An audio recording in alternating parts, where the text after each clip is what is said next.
안녕하세요. 지난 주일 설교 말씀, 오늘 저희와 함께 좀 더 깊이 들어가 보는 시간입니다. 사무엘하 12장, 그 다윗과 나단 선지자 이야기였죠. 네, 정말 강렬하면서도 우리 마음에 많은 생각을 하게 만드는 그런 본문이었어요. 특히 그 두 가지 표현이 딱 남더라고요. 어떤 거요? 하나는 나단이 다윗 왕에게 당신이 바로 그 사람이라 이렇게 딱 지적하는 부분, 그리고 또 하나는 그럼에도 불구하고 하나님께서 다윗을 내 마음에 맞는 사람이라고 하셨다는 거. 이게 참 맞아요. 저도 들으면서 첫 번째는 막 가슴이 뜨끔하다가 두 번째 그 평가 부분에서는 아니 어떻게? 이런 의문이 확 들었거든요. 네네, 그쵸. 오늘 그래서 이 두 가지 메시지 사이의 어떤 긴장감, 또 그 의미를 여러분과 좀 같이 곱씹어 보고 싶습니다. 바로 시작해 볼까요? 좋습니다. 먼저 그 첫 번째 대목인데요. 우리 마음을 좀 철렁하게 했던 부분이죠. 나단 선지자가 다윗한테 해준 비유 이야기요. 어떤 부자가 손님이 왔는데 자기 양은 아깝고 가난한 이웃의 그 하나뿐인 양 새끼를 뺏어서 잡았다. 뭐 이런 얘기였잖아요. 네, 다윗이 그 얘기를 듣고 막 엄청 분노했죠. 그런 놈은 죽어야 한다. 4배로 갚아라. 막 판결까지 내리고. 그렇죠. 자기가 정의로운 왕인 것처럼. 그런데 바로 그때 나단이 딱 던진 한마디. 당신이 바로 그 사람이다. 이야, 다윗에게는 정말 뭐랄까 망치로 맞은 듯한 순간이었을 거예요. 밧세바 문제, 또 우리아를 죽게 만든 일. 이건 왕이니까 다 덮었고 이제 괜찮다고 생각했을 텐데 네. 자기 입으로 자기 죄를 심판한 꼴이 된 거죠. 설교에서는 이게 그냥 뭐 다윗왕 얘기가 아니라 바로 우리 얘기일 수 있다 이렇게 좀 강하게 짚어줬죠. 그 내로남불 있잖아요. 맞아요. 딱 그거죠.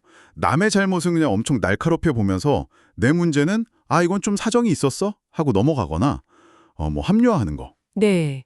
설교 말씀처럼 우리가 말씀을 들으면서 저건 진짜 김 집사가 들어야 되는데 뭐 박 장로가 좀 깨달아야 하는데 이럴 수 있잖아요. 근데 바로 그렇게 생각하는 나한테 하나님이 네가 바로 그 사람이다 하실 수 있다는 거예요. 사무엘하 12장 9절에서도 하나님이 어찌하여 네가 여호와의 말씀을 업신여기고 나 보기에 악을 행하였느냐 하시잖아요. 네. 말씀을 업신여겼다? 그쵸? 하나님을 무시했다는 거죠. 근데 우린 자꾸 그 화살을 남한테 돌리면서 나는 괜찮아 이렇게 생각하기 쉽다는 거. 정말 돌아보게 되더라고요. 근데 더 좀 뭐랄까 충격적이었던 건 다윗이 그 끔찍한 죄를 짓고 나서 나단이 찾아오기까지 거의 1년이나 지났다는 거였어요. 15절 보면 밧세바가 낳은 애가 벌써 아프다고 나오니까. 네, 맞아요. 그게 정말 무서운 점이에요. 그 1년 동안 다윗이 뭐 했을까요? 어쩌면 왕궁에서 아무렇지 않게 제사도 드리고 뭐 시편을 썼을 수도 있고요. 겉으로는 멀쩡하게. 네. 죄를 완벽하게 숨겼다. 아니, 어쩌면 스스로도 잊으려고 하면서 태연하게 지냈을 수 있다는 거죠. 이게 우리한테 뭘 말해주냐면 우리도 죄 짓고 회개 안 하면 점점 무뎌져서 그냥 아무렇지 않게 살아갈 수 있다는 거예요. 신앙생활까지 하면서요. 죄책감도 없이 신앙생활을 할 수 있다고요? 그게 가능한가요? 설교에서는 그걸 영적인 문둥병 같다고 했어요.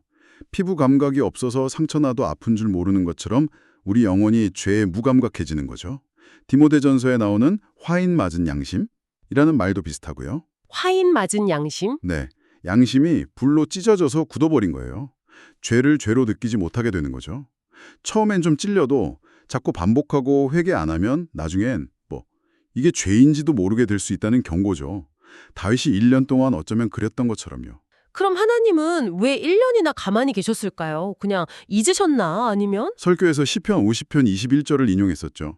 하나님이 네가 이래도 내가 잠잠했더니 네가 나를 너 같은 줄 알았구나. 하지만 내가 너를 책망해서 네 죄를 네 눈앞에 다 드러낼 거다. 이렇게 말씀하세요. 그러니까 침묵이 동의나 망각이 아니었던 거죠. 하나님은 다 알고 계셨지만 다윗이 스스로 돌이키기를 기다리셨던 거예요. 기회를 주신 거죠. 기다려주셨군요. 네. 근데 끝내 안 돌이키니까 나단을 보내서 죄를 정확하게 딱 지적하신 거죠. 그래도 다윗이 변명 안 하고 바로 내가 여호와께 죄를 범하였나이다 하고 엎드렸잖아요. 네, 그게 중요하죠. 늦었지만 그래도 책망 앞에서 자기 죄를 인정하고 회개한 거. 그래서 우리도 혹시 잊고 있거나 무감각해진 죄는 없는지 돌아보고 말씀 앞에서 정직하게 서야 한다. 뭐 이런 메시지였습니다. 네, 여기까지가 당신이 바로 그 사람이라는 지적에 대한 내용이었고, 자, 이제 정말 좀 어려운 두 번째 지점으로 가볼게요. 이렇게 끔찍한 죄를 지은 다윗인데 하나님이 나중에 사도행전에서 내가 다윗을 만나니 내 마음에 맞는 사람이라 이렇게 평가하셨다는 거예요. 이게 아니 어떻게 그럴 수가 있죠? 모순 아닌가요? 맞아요. 저도 그 부분이 참 오랫동안 이해가 안 됐어요. 다윗의 삶을 보면 뭐 밧세바 사건 말고도 잘못한 게 많잖아요. 인간적으로 봐도 완벽한 사람은 절대 아니었고요. 그렇죠. 그래서 설교에서는 이 내 마음에 맞는 사람이란 말이 다윗의 어떤 삶이나 인격에 대한 종합 평가 점수 같은 게 아니라고 봤어요. 만약 점수 매기는 거였으면 다윗은 탈락했을 거라는 거죠. 평가가 아니면 그럼 뭐죠? 이게 다윗을 향한 하나님의 마음, 그분의 어떤 사랑의 선언 같은 거라는 거예요. 복음 그 자체라고 설명했죠. 사랑의 선언이요? 네. 그러니까 다윗이 뭘 잘해서 자격이 있어서 하나님 마음에 든 게 아니라 하나님께서 그냥 나는 너를 내 마음에 품기로 했다. 이렇게 결정하시고 선언하셨다는 의미로 봐야 한다는 거죠. 그의 죄나 부족함에도 불구하고요. 아, 그러니까 다윗의 상태랑 상관없이 하나님이 일방적으로 넌 내 마음에 들어 이렇게 정해주셨다는 거군요. 뭐 업적이나 패계에 대한 보상이 아니고요. 바로 그겁니다. 이게 바로 복음, 그 굿뉴스의 핵심이라는 거죠. 우리가 뭘 해서 얻는 게 아니라 그냥 하나님의 은혜로 주어지는 거. 설교에서 마태복음 20장 포도원 품꾼 비유를 예로 들었잖아요. 아, 네네. 그 아침 일찍 온 사람이나 오후 5시에 온 사람이나 똑같이 한 데나리온 받는 거요. 그렇죠. 사실 그거 들으면 좀 아니 왜 똑같이 주지? 이런 생각 들잖아요. 일찍 온 사람들은 당연히 불만이고. 네, 그렇죠. 인간적인 계산으로는 완전 불공평해 보이죠. 근데 주인이 뭐라고 해요? 내 것을 가지고 내 뜻대로 하는 게 뭐가 문제냐? 내가 선하기 때문에 네가 악하게 보냐? 이렇게 말하잖아요. 이건 계산의 문제가 아니라 주인의 마음, 주인의 은혜라는 거예요. 특히 오후 5시까지 아무도 안 써줘서 그냥 서 있던 사람들한테는 그 한 데나리온이 그냥 품삯 이상이었겠죠. 뭐랄까, 예상 못한 자비, 생명줄 같은 은혜였을 거예요. 그럼 설교에서는 다윗을 그리고 우리를 그 오후 5시에 오는 품꾼에 비유한 거네요. 그렇습니다. 당신이 바로 그 사람이라는 책망받아 마땅한 우리, 뭐 세상 기준으로 보나 율법으로 보나 자격 없는 우리를 향해서 하나님이 그 포도원 주인처럼 말씀하신다는 거예요. 어떻게요? 너는 죄 때문에 죽어야 하지만 나는 너를 내 마음에 품기로 했다. 내가 너를 사랑하기로 했다. 그래서 너는 내 마음에 맞는 사람이다. 이게 바로 다윗을 향한 그리고 우리를 향한 하나님의 마음이라는 거죠. 와, 진짜 놀라운 관점이네요. 내 상태나 행위가 아니라 하나님의 그 결정과 선언이 나를 하나님 마음에 맞는 사람으로 만든다. 이게 혹시 의롭다 칭함받는다는 거랑 연결될까요? 네, 정확합니다. 칭이라는 게 우리가 진짜 의로워서가 아니라 하나님께서 예수님 때문에 우리를 그냥 너 의롭다 이렇게 선언해 주시고 그렇게 여겨주신다는 거잖아요. 네, 그렇죠. 우리의 죄에도 불구하고 하나님이 우리를 받아주시고 자녀 삼아 주신 것. 이게 완전한 은혜고 복음의 신비라는 거죠. 설교에서도 아니 어떻게 하나님이 저런 사람을 사랑하시지?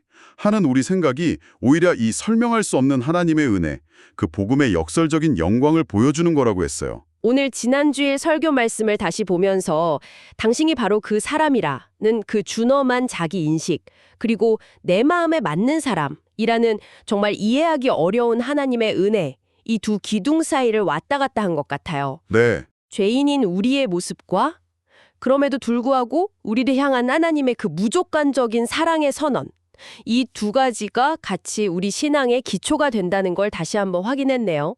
네, 맞아요. 나를 정직하게 보는 회개도 꼭 필요하지만 거기서 멈추면 절망하잖아요. 근데 더 중요한 건, 아니 더 근본적인 건 그런 나를 향한 하나님의 그 일방적인 사랑과 용납하심을 붙드는 거죠. 나의 어떠함 때문이 아니라 하나님의 신실하심 때문에 우리가 그분 앞에 설 수 있다는 것.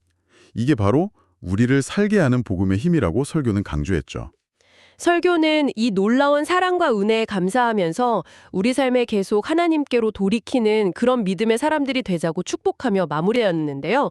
오늘 이 내용을 들으신 여러분께 마지막으로 이런 질문을 좀 던져보고 싶습니다.